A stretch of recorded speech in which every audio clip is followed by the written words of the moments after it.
Good morning to all of you. Welcome to Learners Academy.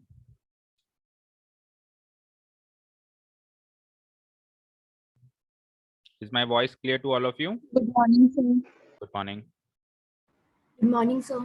Good morning. So in yesterday's class we had done up to question number 8. वहां तक कोई doubt नहीं होनी चाहिए, easy questions थे, कर लिए सबने?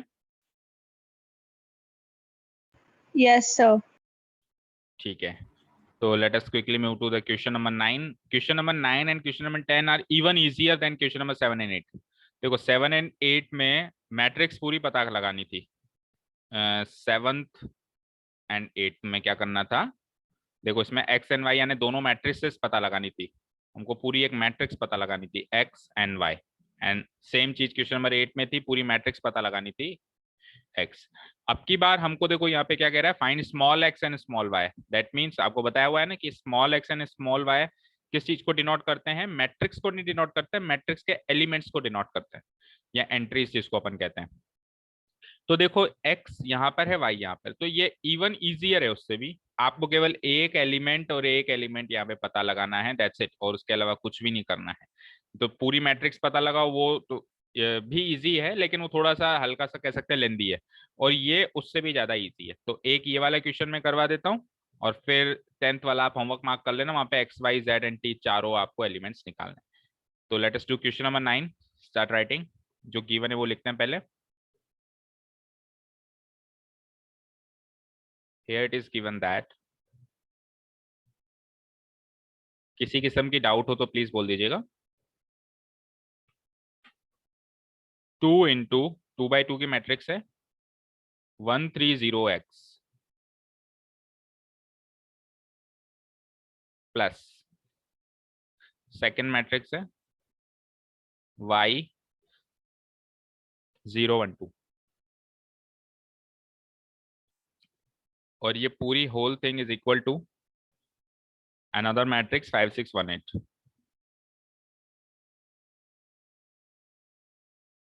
तो एलएचएस में क्या क्या चीजें हमारे पास, दो मैट्रिसेस हैं और दोनों सेम ऑर्डर की हैं, तो उनको ऐड कर सकते हैं, ऐड किया हुआ है, और जो आरएचएस में जो मैट्रिक्स आ रही है वो भी सेम उसी ऑर्डर की हमको मिल रही है। ठीक है, वन मोर थिंग, एलएचएस में जो पहली मैट्रिक्स है उसका स्केलर मल्टीप्लिकेशन भी करना है, 2 से पहले सबको मल्टीप्लाई करना है। ठीक है,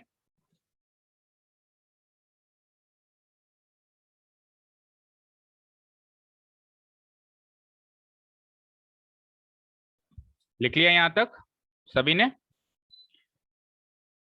ऑर्डर भी डाल दीजिए अगर। चलो, तो हम इसको अब इक्वेशन वाइज सॉल्व करते हैं, जैसे इक्वेशन सॉल्व करते हैं, एलएचएस अलग सॉल्व करेंगे, आरएचएस अलग। सबसे पहले स्केलर मल्टीप्लिकेशन, 2 1 जा 2, 2 3 जा 6, 2 0 जा 0, and 2 into x 2x, plus इस मैट्रिक्स को हाल फिलहाल एज इट इज छोड़ दो,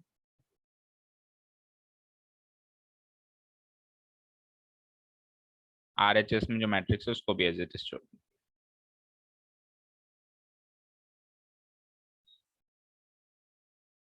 यहां तक नोट डाउन कर लिया सभी ने?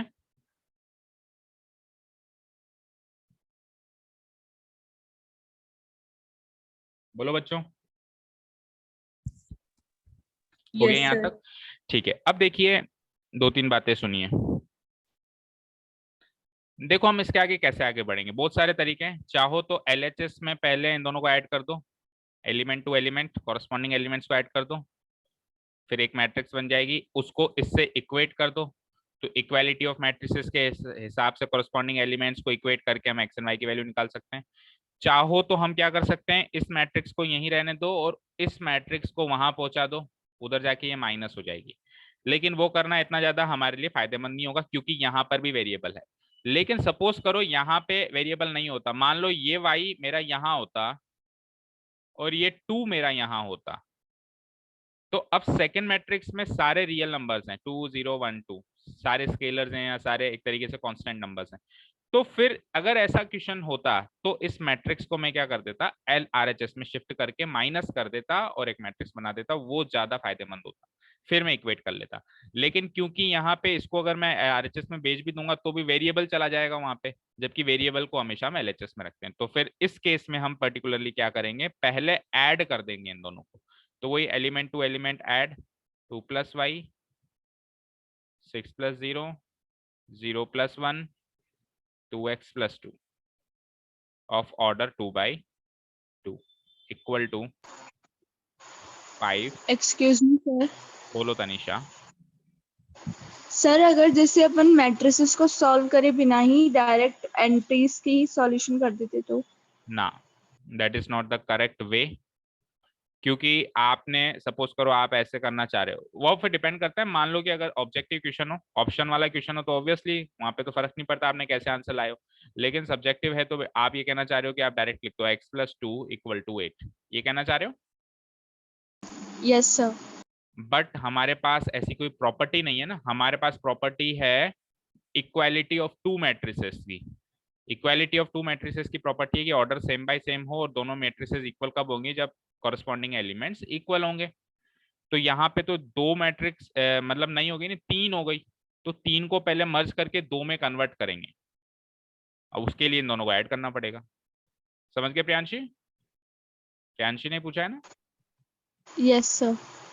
ठीक है। तो मैंने आपको क्या कहा कि आधे से ज्यादा चैप्टर तो ओरली सॉल्व करने का है, लेकिन हमको थोड़ा सा फॉर्मेट के अकॉर्डिंग चलना पड़ेगा। ठीक है, अब देखो यहाँ पे भी एक मैट्रिक्स हो गई है और यहाँ पे भी एक मैट्रिक्स हो गई। अब हम इक्वालिटी ऑफ टू मैट्रिसेस वाली प्रॉपर्टी लगा सकते हैं, एलिमेंट टू एलिमेंट हम कंपेयर कर सकते हैं। पहले इसको और थोड़ा सॉल्व कर लें जितना सॉल्व हो रहा है ये। 2 + y, 6 + 0 6, 0 + 1 1, 2x + 2 ऑफ ऑर्डर 2/2। यहाँ पे वही 5 6 1 8 ऑफ ऑर्डर 2/2। अब आप एक चीज चेक करो, यहाँ पे आने के बाद एक्स एंड वाई की वैल्यू निकालनी है वो ठीक है, लेकिन आप जो कांस्टेंट टर्म्स हैं उनको भी मैच करेंगे। जैसे कि 6 से 6 मैच हो रहा है एंड 1 से 1 मैच हो रहा है। अगर अगर ये मैच नहीं हुए, दोनों में से कोई भी एक मैच नहीं हुए, तो फिर एक्स एंड वाई की value does not exist is our answer. समझ में आया? या फिर data insufficient is our answer. जो कांस्टेंट टर्म्स है उनको भी मैच करना है। 6 से 6 मैच हुआ, 1 से 1 मैच हुआ। अगर ये मैच हो रहे हैं फिर जाके आपको 2 + y = 5 एंड 2x + 2 = 8। मान लो यहाँ पे 6 है और यहाँ पे 5 है, तो आप x एंड y की वैल्यू निकालने के लिए आगे प्रोसीड ही नहीं करेंगे, आप यहीं पे लिख लेंगे कि डेटा इज इनसफिशिएंट। समझ गए बेटा ये चीज? अब सपोज करो प्रियांशी अगर आप डायरेक्ट करते तो फिर ये चीज नहीं पकड़ में आती ना कि ये मैच हो रहा है कि नहीं हो रहा है। क्लियर है प्रियांशी? Yes sir. ठीक है, तो अब यहां से implies element to element compare करो। 2 + y = 5, 6 = 6, 1 = 1, 2x + 2 = 8। ठीक है, अब आप ये जो कांस्टेंट टर्म्स जो आपने लिखे एक बार के लिए लिख दो, बार बार उसको सेकंड स्टेप में कॉपी मत करना। आप केवल एक्स एंड वाई वाले उसको ही कॉपी करेंगे इक्वेशंस को। तो 2 + y = 5, that means y = 5 - 2 and that is equal to 3। and यहाँ आ जाओ, 2x + 2 = 8, that means 2x = 8 - 2 = 6, which implies that x = 6/2 = 3। So the values of x and y are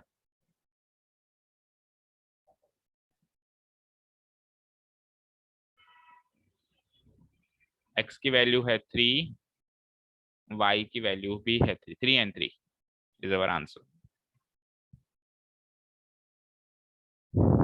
Any problems in this particular question?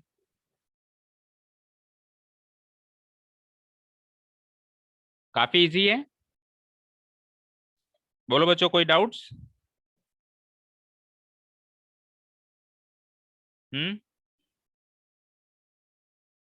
No, sir. ठीक है, quickly move to the next question. अब आप fair करते रहना उसको, बाद में videos देख लेना, थोड़ा स्पीडली करते हैं। 10th क्वेश्चन होमवर्क मार्क करो, थोड़ा सा शॉर्ट में देख लो। एक्स जेड वाई टी यानी कि ये चारों के चारों वेरिएबल ही यहाँ आ गए, तो फिर इस केस में वो वाली प्रॉपर्टी अपनाएंगे, मतलब वो वाला तरीका अपनाएंगे जो मैं आपको जिक्र कर रहा था। पहले तो 2 से मल्टीप्लाई कर देंगे तो 2x 2z 2y and 2t। Second matrix को 3 से मल्टीप्लाई कर देंगे तो 3 -3 0 एंड 6। अब हम इस केस में इक्वल टू उधर भी 3 से मल्टीप्लाई कर देंगे तो 3 3 जा 9, 3 5 जा 15, 3 4 जा 12, 3 6 जा 8। अब इस केस में इन दोनों को ऐड करना ज्यादा फायदेमंद नहीं होगा क्योंकि ये सारे के सारे कॉन्स्टेंट्स हैं और कॉन्स्टेंट्स को हम एज इट इज आरएचएस में शिफ्ट कर सकते हैं। तो इस मैट्रिक्स को एज इट इज आप पहले यहाँ पे शिफ्ट कर देंगे तो ये माइनस होके यहाँ से हटके माइनस होके इधर आ जाएगी 3 -3 0 6। इसको सॉल्व कर लेंगे आप आरएचएस को तो 9 - 3 यानी कि 6, 15 -3 यानी कि +18, 12 - 0 12, 18 -6 यानी कि 12। ये बन गया आपका आरएचएस और वो बन गया एलएचएस। अब आप इक्वालिटी ऑफ टू मैट्रिसेस से कंपेयर करके 2x = 6, 2z = 18, 2y = 12 and 2t = 12। तो सबको हाफ कर देना, आंसर आ जाएगा x की वैल्यू 3, y की वैल्यू 9, सॉरी z की वैल्यू 9, z है वो 2z = 18 तो z की वैल्यू 9, 2y = 12 तो y की वैल्यू 6 एंड t की वैल्यू 6। हो जाएगा होमवर्क? बोलो बच्चों, हो जाएगा? Yes sir. ठीक है, चीज समझ में आई ना कि कांस्टेंट टर्म्स थे सारे, इसलिए आपने पहली स्टेप में इसको आरएचएस में शिफ्ट कर दिया। चलते हैं नेक्स्ट क्वेश्चन पे 11th। इफ x × 2 3 एक मैट्रिक्स है एंड y × -1 and 1 एक मैट्रिक्स है, 10 5 वैल्यूज है, find the values of x and y। Mark करो होमवर्क। क्या हो जाएगा? 2x 3x plus -y plus y equal to 10 5। Again हम क्या करेंगे, यहाँ पे वेरिएबल्स को इधर ही रखना पड़ेगा तो उसको पहले ऐड करेंगे। इट बिकम्स 2x + -y यानी 2x - y and 3x + y is equal to 10, 5 10 5 sorry comma नहीं लगता मैट्रिक्स में कभी। अब आप element to element equality of matrices को कंपेयर करके दो इक्वेशंस बना लेंगे। It comes out to be 2x - 1 = 10 and second equation is 3x + y = 5। इन दोनों इक्वेशंस को सॉल्व करना है। काफी सारे तरीके आते हैं आपको, एलिमिनेशन मेथड से कर लो, सब्स्टिट्यूशन से कर लो, क्रॉस मल्टीप्लिकेशन, ऐड कर देना एलिमिनेशन से ही।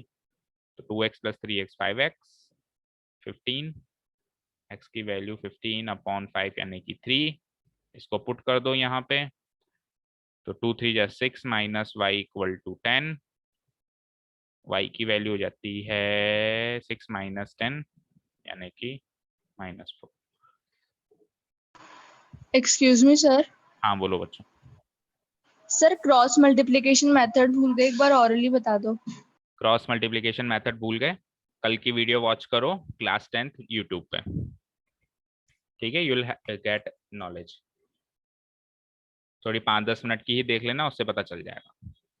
थोड़ा क्यों, पूरा ढंग से ही देख लो ना। अगर भूल गए हो, किसी चीज को वापस सीखना चाहते हो तो उसमें थोड़ा क्यों सीखते हो, अच्छे से सीखो।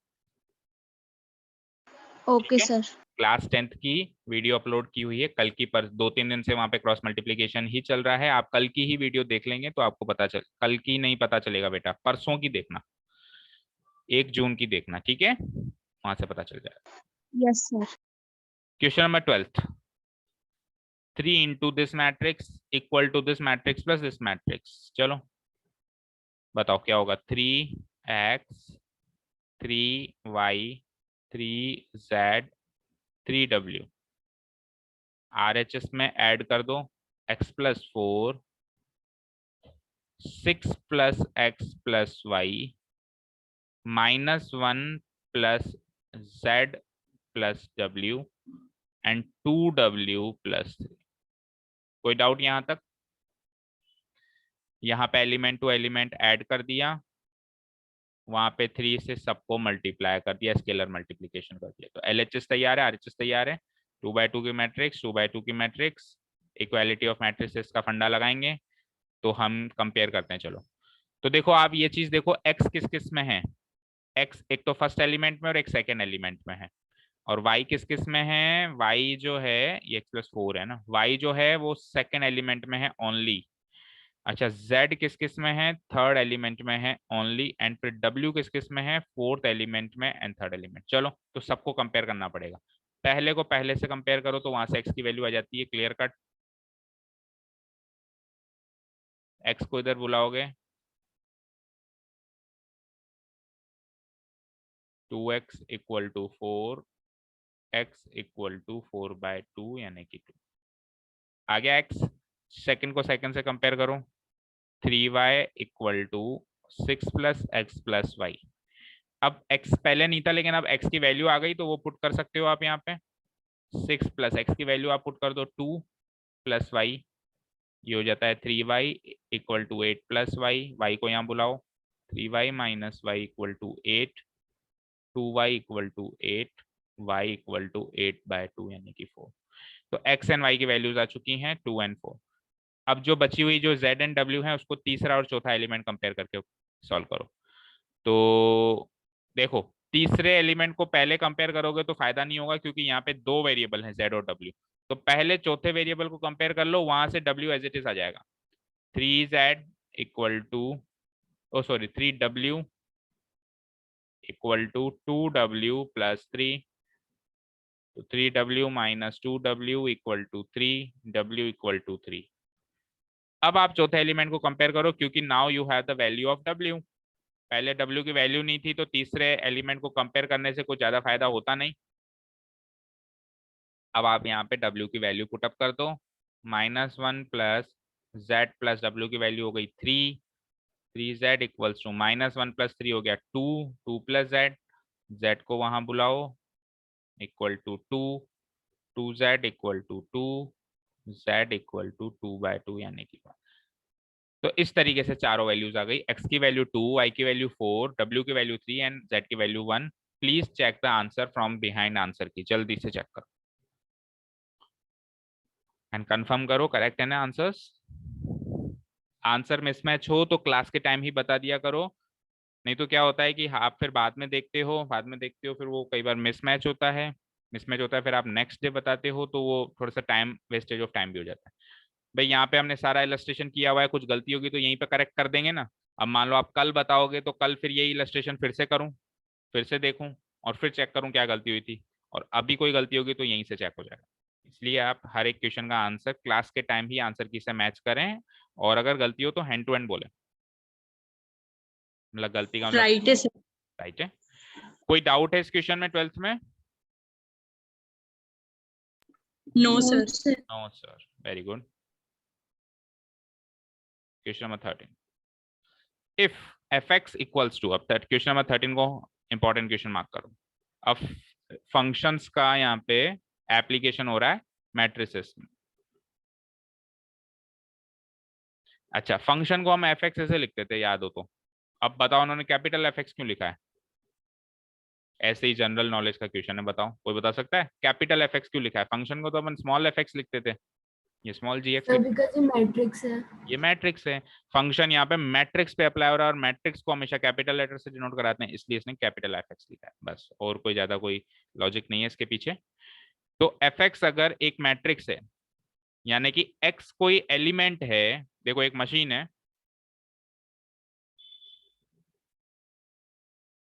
उसमें मैं x नाम का एलिमेंट इनपुट दे रहा हूं, तो वहां से आउटपुट में एक 3/3 की मैट्रिक्स निकल के आ रही है जो वहां पे दिख रही है आपको, cos x minus sin x 0, sin x cos x 0, 0 0 1। Input में आप x डाल रहे हो तो आउटपुट में ये मैट्रिक्स निकल के आ रही है। तो सपोज करो इनपुट में आप y देते तो ये की यही मैट्रिक्स y में निकल के आती, cos y minus sin y 0, sin y cos y 0 और 0 0 1। समझ गए क्या? फंक्शन को एक मशीन की तरह ही समझाया ना हमने जब भी समझाए, इनपुट आउटपुट इनपुट आउटपुट। चलो अब आप खुद सोचो बच्चों, x डाल रहा हूं तो ऐसी मैट्रिक्स बन रही है, y डालूंगा तो ऐसी की ऐसी मैट्रिक्स बनेगी पर x की जगह y होगा। तो जब मैं x प्लस वाई डालूंगा तो क्या होगा? x प्लस वाई क्यों डाल रहा हूँ? क्योंकि यहाँ पे गिवन है, तो x प्लस वाई डालूंगा तो ये की यही मैट्रिक्स बनेगी पर जहां जहां x है वहां वहां x प्लस वाई होगा। यस और नो? यस और no? Constant as it is रहेंगे। बस समझ गए आप सारी कहानी। अब आप यूं ही सॉल्व कर दोगे चुटकियों में। आ जाओ। ऑब्वियसली यहाँ पे ट्रिग्नोमेट्रिक आइडेंटिटीज याद होनी चाहिए आपको, है ना। cos of x plus y क्या होता है वो सब याद होनी चाहिए। Here it is given that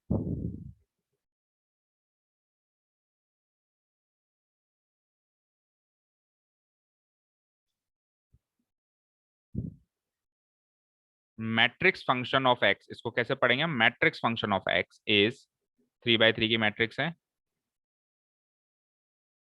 cos x minus sine x 0, sin x cos x 0 and the last row is 0 0 1।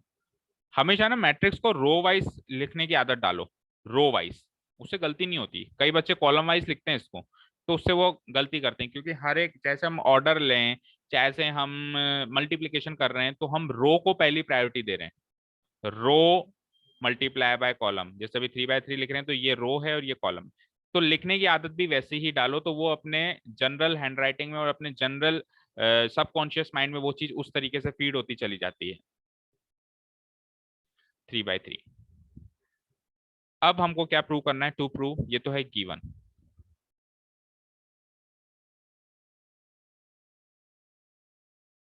कि f of x into f of y equal to f of x plus y. अच्छा, ये हर एक case में नहीं होता है, हर एक case में होता तो एक प्रॉपर्टी बन जाती, ये पर्टिकुलरली इस केस में हो रहा है। इस केस में f of x into f of y, f of x plus y हो रहा है, हमेशा नहीं होगा, डिपेंड करेगा एलिमेंट्स कौन कौन से। तो इसको कोई प्रॉपर्टी समझ के याद मत कर लेना, प्रूफ। आप कुछ मत करो, आप एलएचएस आरएचएस अलग अलग उठा लीजिए। LHS equals to f of x into f of y. देखो एफ ऑफ एक्स की जगह तो जो मैट्रिक्स गिवन है as it is note down कर लो।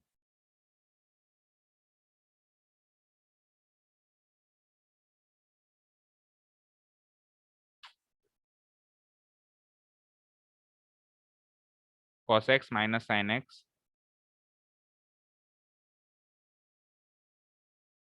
0, हैंग हो रहा है थोड़ा सा, sin x cos x 0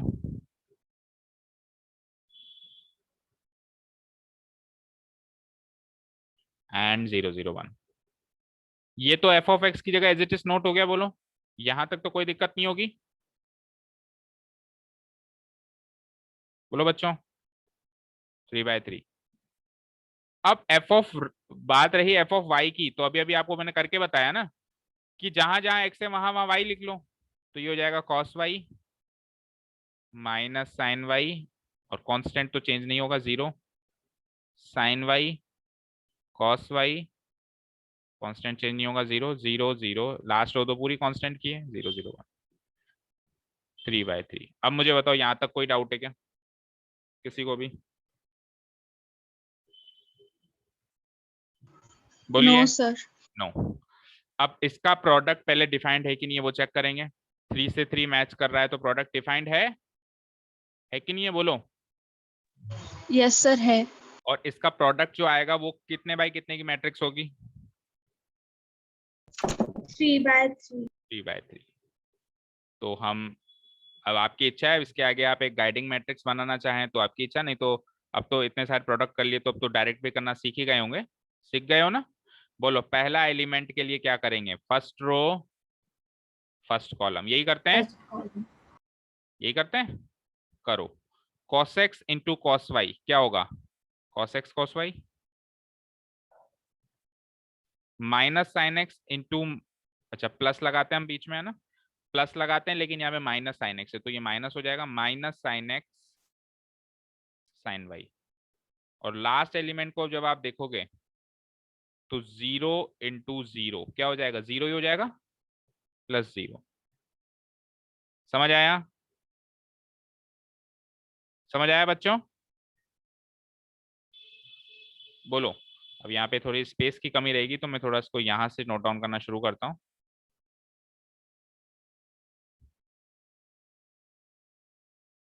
cos x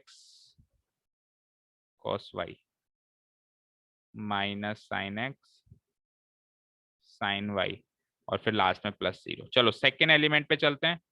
तो सेकेंड एलिमेंट पे रो तो वही चलेगी पर कॉलम सेकेंड हो जाएगा। तो cos x into minus sine y क्या होगा? cos x into minus sine y बोलो। cos x into minus sine y क्या होगा? बोलो बच्चों। Minus cos x sin y। Minus cos x sine y, sine x sine y cos x, ठीक है। Minus cos x sine y, second element to second element, यानी कि minus sine x into cos x क्या होगा? Minus sine x cos Y. थोड़ा सा और यहाँ से लिखना पड़ेगा, एक तो स्पेस नहीं बचेगा। Minus cos x sine y, और फिर सेकेंड टू सेकेंड भी माइनस में जाएगा, minus sine x cos y. और थर्ड टू थर्ड करोगे तो 0 इंटू 0, ये भी हो गया 0। थर्ड एलिमेंट पे आओ फर्स्ट रो की, तो first row and third column. तो cos x इंटू 0 0 0 और 0, तो तीनों 0 हैं। 0 प्लस 0 प्लस 0, समझ आया ना? 0 प्लस 0 प्लस 0। चलो फर्स्ट रो कंप्लीट हुई। सेकंड रो की बात करेंगे तो सेकंड रो सेलेक्ट होगी यहाँ से, और एक एक करके पहला कॉलम, दूसरा कॉलम, तीसरा कॉलम।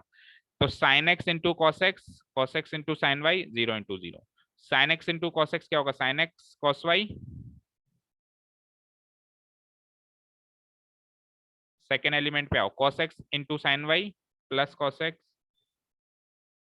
इंटू साइन वाई, और लास्ट टू 0 हो गया, +0। अब second row second column, sine x into minus sine y, minus sine x sine y, cos x into cos y plus cos x cos y, last 0 into 0 0। Second row third column, sine x into 0 0, cos x into 0 0, and 0 into 1 0। चलते हैं third row पे, तो 0 0 1 divide होगा और multiply होगा अब, है ना?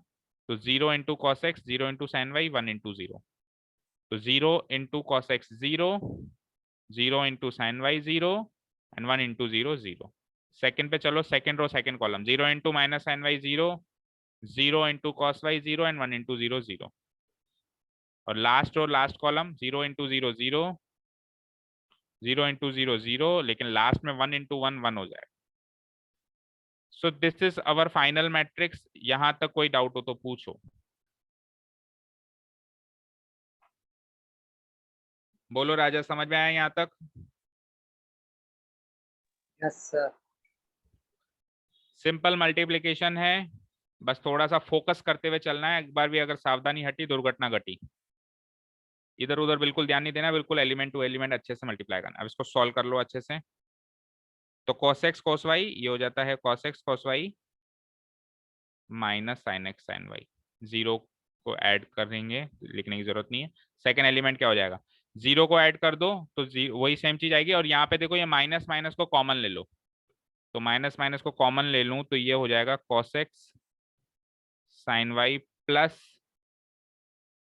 साइन एक्स cos y, और प्लस 0 तो हट गया। 0 प्लस 0 प्लस 0 0। इधर आ जाओ, sine x cos y plus cos x sine y, plus 0 हट जाएगा। और यहाँ पे आप एक काम करो, प्लस वाली टर्म को पहले लिख लो और माइनस वाली टर्म को बाद में लिख लो। तो it comes out to be cos x cos y पहले, minus sine x sine y बाद में। यहाँ प्लस था ना, 0 plus 0 plus 0 0, last 0 plus 0 plus 0 0, ये 0 और वो 1। इस स्टेप में कोई भी डाउट?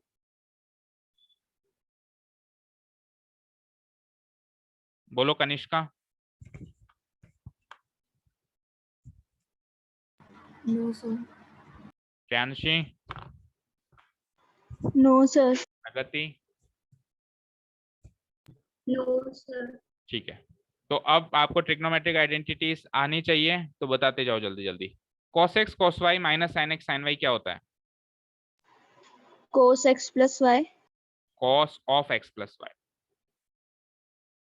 ठीक है, क्योंकि अगर ऐसे बोलते हो cos x प्लस वाई, तो cos x प्लस वाई तो ये हुआ, तो इसमें और इसमें काफी डिफरेंस है ना।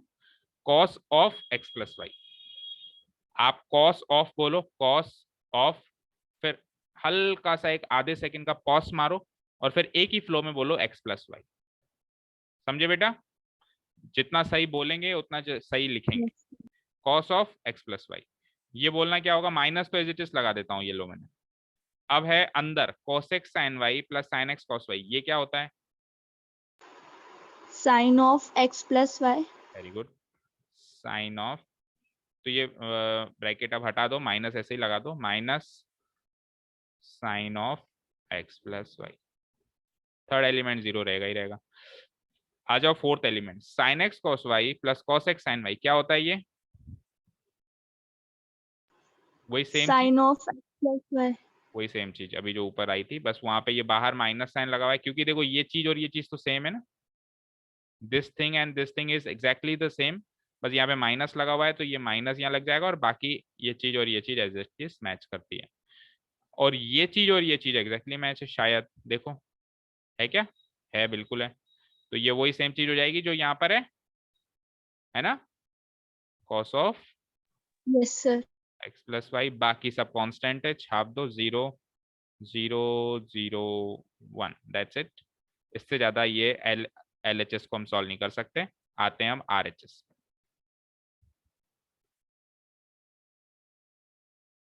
आर एच एस है matrix function of x plus y. अब वही मैट्रिक्स लिखनी है as it is, no change, बस जहां जहां एक्स है वहां वहां एक्स प्लस वाई। पहला है कॉस एक्स, तो एक्स की जगह क्या डालेंगे हम, x plus y. Second element है माइनस ऑफ साइन एक्स, तो माइनस ऑफ साइन तो एज इट इज लिख दो, पर एक्स की जगह क्या लिख दो, x plus y. Third element zero है, नो चेंज। फोर्थ एलिमेंट है साइन एक्स, तो साइन तो लिख दो और एक्स की जगह क्या लिख दो, x plus y, because function में अब इनपुट एक्स प्लस वाई है। नेक्स्ट कॉस एक्स, तो कॉस एक्स की जगह क्या लिख देंगे, cos of x plus y, ये जीरो है ही सही, और बाकी सब कांस्टेंट टर्म्स है ही सही। चेक करो बेटा, L H S R H S exactly same है या नहीं है। Yes, sir. है. Here LHS equal to RHS, hence proved।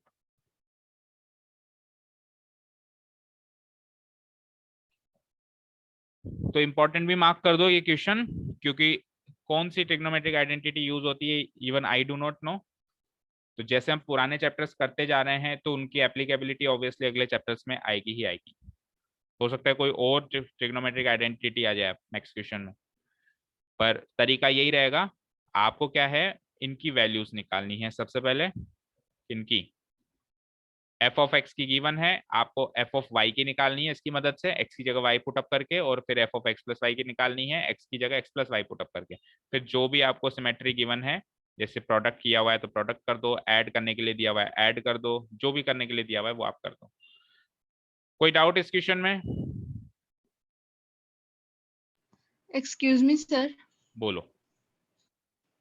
Sir वो जो प्रॉपर्टी होती है कि f x into f y is equals to f of x y, f तो यहाँ पे वो एप्लीकेबल है क्या? क्या, कौन सी प्रॉपर्टी कह रहे हो बेटा। F x into f y हाँ, equals to f of x y. यहाँ पे वो प्रॉपर्टी एप्लीकेबल है क्या, 1 सेकेंड चेक करना पड़ेगा, क्योंकि मैट्रिसेस में वो चीज एप्लीकेबल है या नहीं है, f of x f of Y.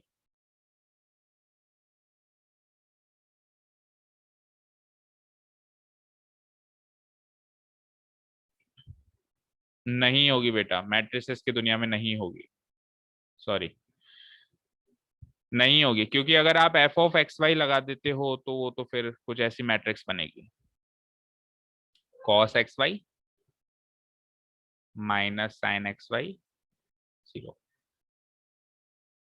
But आपका एनालिसिस काफी अच्छा था, ये हो जाएगी कॉस एक्स वाई 0। और ऐसी कोई प्रॉपर्टी यहाँ पे मैट्रिसेस की दुनिया में गिवन भी नहीं है और वो प्रूव भी नहीं हो रही है, तो we will not write f of x into f of y equals to f of x y, ऐसे हम नहीं लिखेंगे, ठीक है।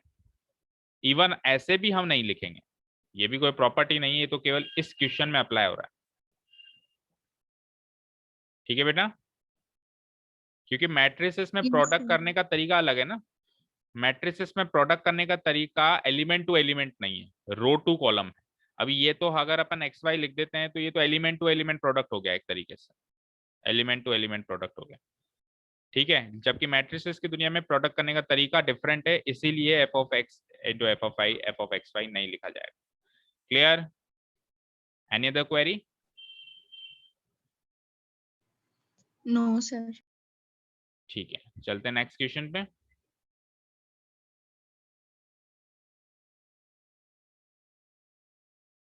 शो दैट, अब काफी इजी क्वेश्चन है। क्वेश्चन नंबर 14 तो इजी है एटलीस्ट। इन दोनों का प्रोडक्ट इन दोनों के प्रोडक्ट के बराबर नहीं है, शो करना है। मार्क करो होमवर्क। आपको बेसिकली एलएचएस में अलग से प्रोडक्ट निकालना है, एलएचएस अलग से ले लेना, उसका प्रोडक्ट कर देना। ऐसा एलएचएस लोगे तो क्या हो जाएगा, 5 इंटू 2 10 -1 इंटू 3 -3। सेकेंड एलिमेंट 5 1 जा 5 और -4। थर्ड एलिमेंट 6 2 जा 12 और 7 3 जा 21। फोर्थ एलिमेंट 6 1 जा 6 एंड 7 4 जा 28। फिर इनको सॉल्व कर दोगे, 7 1 33 एंड 34। ये आ गया एलएचएस। सिमिलरली आरएचएस निकालो तो वो दोनों इक्वल नहीं आएंगे, इक्वल नहीं आएंगे तो आप लिख देना here LHS is not equal to RHS, hence proved हो जाएगा। और सिमिलरली Yes. हाँ, तो ये क्वेश्चन नंबर 14 होमवर्क हो जाएगा ना सबसे, कोई प्रॉब्लम नहीं है? बोलिए, एनी प्रॉब्लम? एक बार आपने जो समझाया वो रिपीट कर दो, हमारे कनेक्टिविटी प्रॉब्लम आ गई थी। देखो बेटा, एलएचएस अलग से लेंगे, आरएचएस अलग से लेंगे। एलएचएस में इन दोनों का प्रोडक्ट करेंगे 2 बाय 2 का, जैसे करते हैं रो इनटू कॉलम, वही जो तरीका है। आरएचएस में फिर से करेंगे, और यहाँ से भी एक मैट्रिक्स मिलेगी 2 बाय 2 की, यहाँ से भी एक मैट्रिक्स मिलेगी, और वो मैट्रिक्स इक्वल नहीं होनी चाहिए। इक्वल नहीं कैसे होगी कि उनके कॉरस्पॉन्डिंग एलिमेंट्स इक्वल नहीं होंगे। अगर एक आध कॉरस्पॉन्डिंग एलिमेंट मैच कर गया दैट इज फाइन, लेकिन सारे के सारे मैच नहीं करने चाहिए। सारे के सारे मैच नहीं करेंगे तो वो LHS is not equal to RHS हो जाएगा और हैंस प्रूव हो जाएगा। और वही काम फिर 3 बाय 3 में करना है। समझ गए? ठीक है बेटा? Yes sir. ठीक है, क्वेश्चन नंबर 15 एक लास्ट क्वेश्चन और करते हैं आज। देखो, आपको एक मैट्रिक्स गिवन है और उस मैट्रिक्स की मदद से आपको ये चीज निकालनी है, ठीक है। चलो स्टार्ट राइटिंग। इस तरह के क्वेश्चंस, ये एग्जाम मटेरियल आ गया हुआ ना, इस तरह के क्वेश्चंस अक्सर देखने को मिलते हैं एग्जाम में। पहले तो हम गिवन चीज लिख लेते हैं, here it is given that. जैसे अभी मैंने आपको जो ऊपर वाला क्वेश्चन होमवर्क दिया, that is absolutely not an exam material. वो केवल आपकी प्रैक्टिस के लिए है, आपकी प्रैक्टिस मजबूत हो जाएगी, प्रोडक्ट कर लोगे आप। लेकिन एग्जाम में ऐसे क्वेश्चन नहीं मिलेंगे, एग्जाम में इस टाइप के क्वेश्चन मिलेंगे। लेकिन क्वेश्चन करने सारे इंपॉर्टेंट है, ठीक है।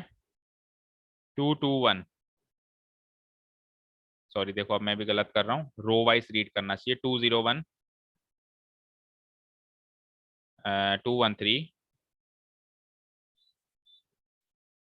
Last row is 1 -1 0। ये तो हमको है गिवन।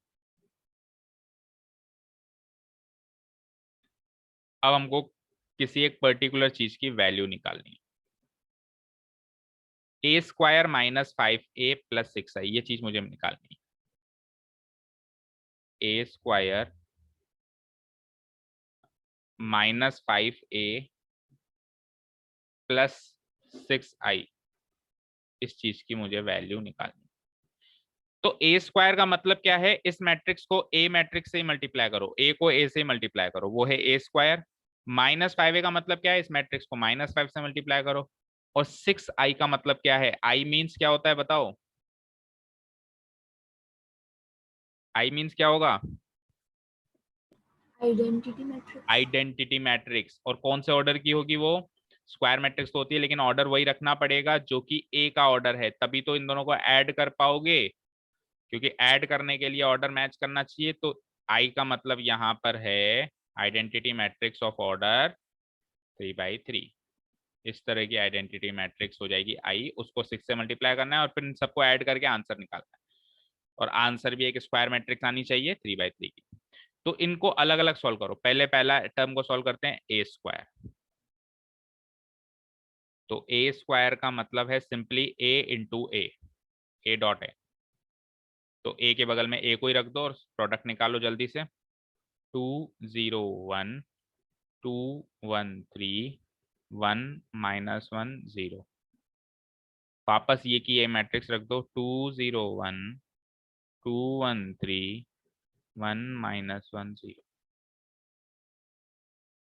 चलो फर्स्ट रो फर्स्ट कॉलम वही वाला तरीका। तो 2 2 जा 4 प्लस 2 2 जा 4, सॉरी 2 2 जा 4, 0 + 2 0, 1 1 जा 1।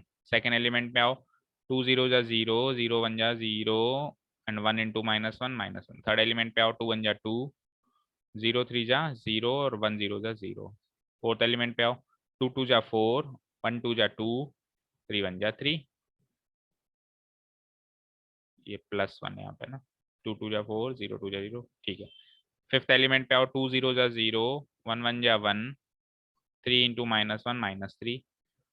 फिफ्थ सिक्स्थ एलिमेंट पे आओ, 2 1 जा 2, 1 3 जा 3, 3 0 जा 0। सेवंथ 1 2 जा 2, -1 × 2 -2 एंड 0 1 जा 0।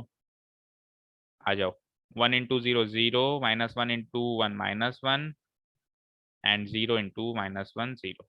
लास्ट 1 1 जा 1, -1 × 3 -3 एंड 0।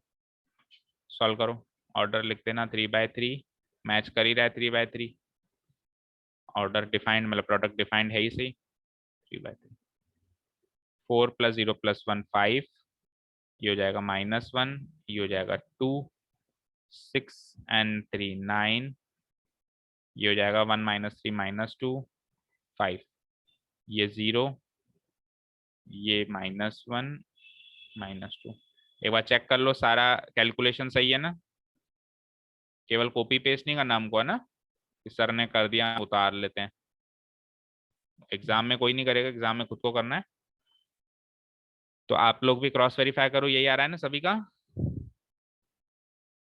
और इतनी ही स्पीड में आपको एग्जाम में सॉल्व करना है जितनी स्पीड में अभी हमने सॉल्व किया। एग्जाम में कोई गाइडिंग मैट्रिक्स बनाने का टाइम नहीं मिलेगा। पर बिल्कुल ही डायरेक्ट मत कर देना, ऐसे मत कर देना बेटा कि इस स्टेप से डायरेक्ट इस स्टेप पे आ गए। भाई हो सकता है आपकी कैलकुलेशन स्पीड इतनी अच्छी हो कि इस स्टेप से डायरेक्ट इसमें आप आने में सक्षम हो, लेकिन एटलीस्ट ये वाली स्टेप जरूर लिखना बीच में। अभी मैं भी आ सकता था यहाँ से यहाँ, लेकिन ये स्टेप तो मस्ट स्टेप है, इसको तो लिखनी पड़ी। हो गया यहाँ तक। So this is a square. अब अगली चीज क्या है, -5a। ठीक है, -5a को की वैल्यू निकालेंगे। तो -5a को आप लिख सकते हो -5 × a, जो भी था। a था मेरा 2 0 1 2 1 3, यही वाला 2 0 1 2 1 3 और 1 -1 0।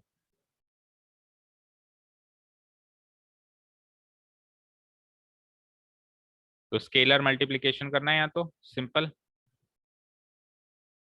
कर दो। तो -5a की वैल्यू आ जाती है -5 -10 0 -5, फिर वापस -10 -5 माइनस का 15 -5 +5 एंड 0 ऑफ ऑर्डर 3/3।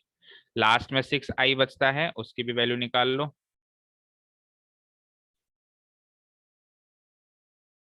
6i। अब 6i का मतलब 6 × 3/3 की आइडेंटिटी मैट्रिक्स 1 0 0 0 1 0 0 0। आइडेंटिटी मैट्रिक्स पता है ही सही, डायगोनल एलिमेंट्स तो 1 होंगे, बाकी नॉन डायगोनल एलिमेंट्स 0 होंगे। That is an identity matrix.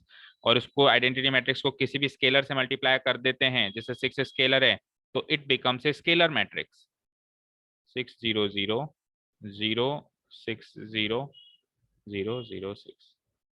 देखो दोनों बातें याद रखना, किसी भी आइडेंटिटी मैट्रिक्स को एक स्केलर से मल्टीप्लाई कर दोगे तो it becomes a scalar matrix, और स्केलर मैट्रिक्स में से स्केलर को कॉमन ले लो तो इट बिकम्स आइडेंटिटी मैट्रिक्स। बोलो बच्चों, यहां तक कोई डाउट? सब कुछ समझ आया अच्छे से?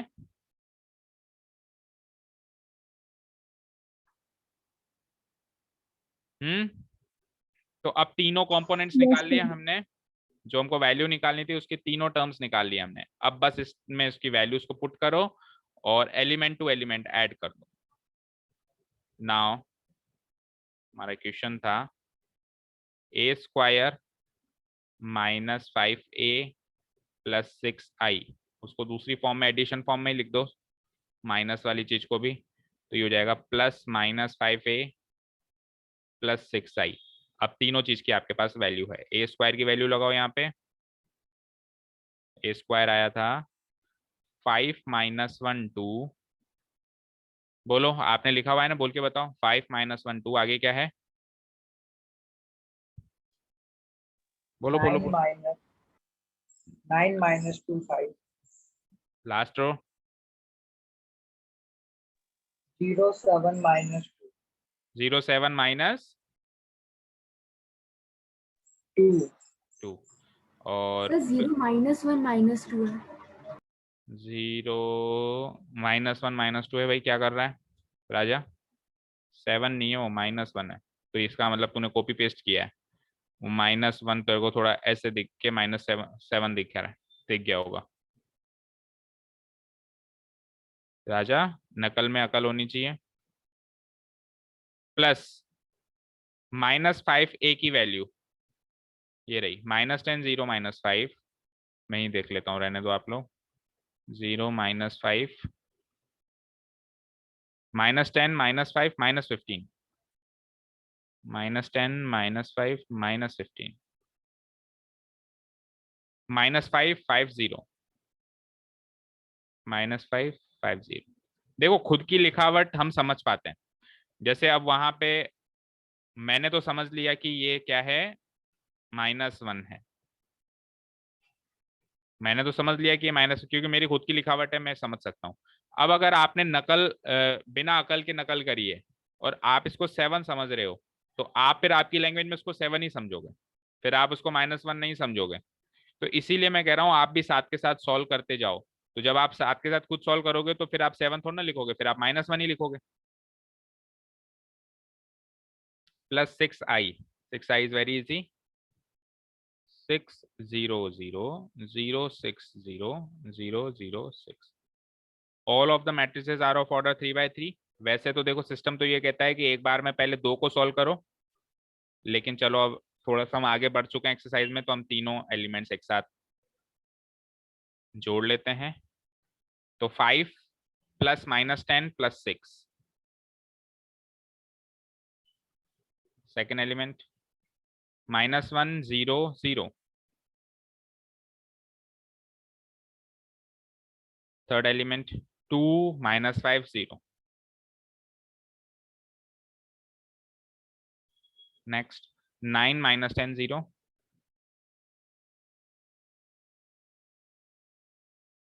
नेक्स्ट। -2 -5 6 6। लास्ट, ओ सॉरी, इस रो का लास्ट मतलब 5 -15 0, लास्ट रो पे चलते हैं। 0 -5 0,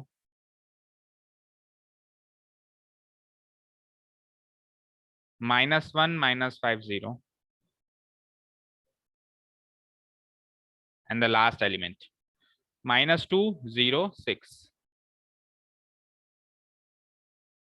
अगेन मैं कह रहा हूँ इस स्टेप को ओमिट मत करना, एटलीस्ट इस एक्सरसाइज में तो मत करना, आगे की एक्सरसाइज में कर दो तो फिर भी थोड़ा चलेगा इस तरह का। चलिए फिर लेट्स सी।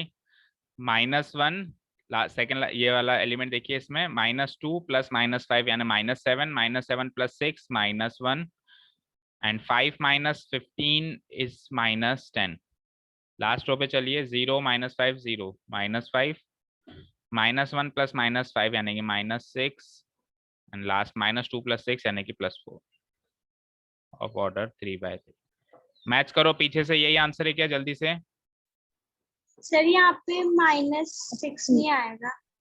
गलती कर दी क्या? सर माइनस, यहाँ पे 5 है, -5 नहीं है। अच्छा अच्छा, -1 5 है, ठीक है। देखो ये गलती यही पकड़ ली ना, तो इसलिए कहते हैं कि आप ही हैंड टू हैंड खुद सॉल्व करें, नकल करें, अकल से करें। -1 प्लस 5 प्लस 0 हो जाएगा +4। अब मैच करो पीछे से, मैच कर गया क्या? Yes sir. चलिए, any doubt in this question?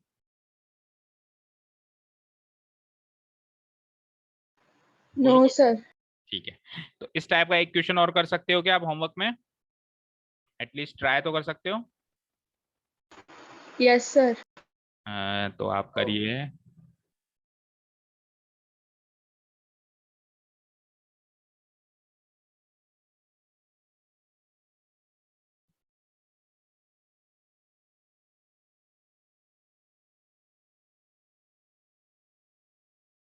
Question number 14 15 तक हो गया ना, 16th क्या है? अच्छा देखो, 16th में आपको एक क्यूब करना है। अब एक क्यूब के लिए पहले ए स्क्वायर की वैल्यू निकालनी पड़ेगी, फिर उस ए स्क्वायर की वैल्यू को वापस ए की वैल्यू से मल्टीप्लाई करोगे तो आएगा ए क्यूब। करोगे ट्राई? बताओ, बोलो। Yes sir. ट्राई करना, अगर होता है तो अच्छी बात है, नहीं तो फिर कल बताना। बस वही सेम चीज है, थोड़ा सा लेंदी है क्वेश्चन, कि ए स्क्वायर भी निकालना है, फिर 7a भी निकालना है, ट्वाइस ऑफ आइडेंटिटी मैट्रिक्स भी निकालना है, और साथ में एक क्यूब भी निकालना है। एक क्यूब के लिए आपने ए स्क्वायर तो निकाला ही होगा, उस ए स्क्वायर को मतलब आप ऐसे लिखोगे, a cube equals to a square.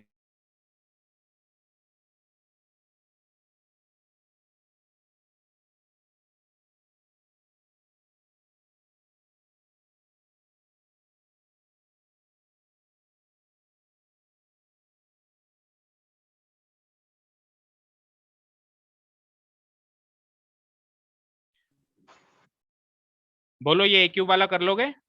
Try तो कर लोगे एटलीस्ट? Yes sir. अच्छा, अब एक चीज इसमें ट्राई करना आवा ना, फिर कल बताना, देखें क्या होता है।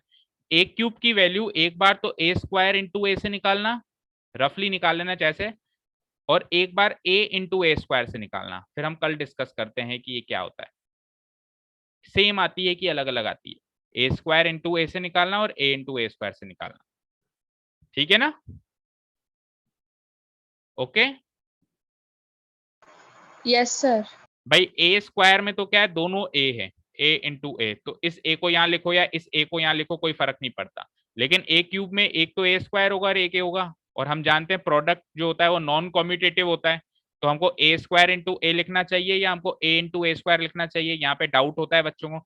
आप एक काम करो, कल दोनों से निकाल के लाओ, फिर अपन कल की क्लास में आते ही इसको डिस्कस करते हैं, ठीक है बच्चों? Yes sir. ठीक है, thank you so much for listening to us, have a nice day, keep learning. कल मिलते हैं, बाय।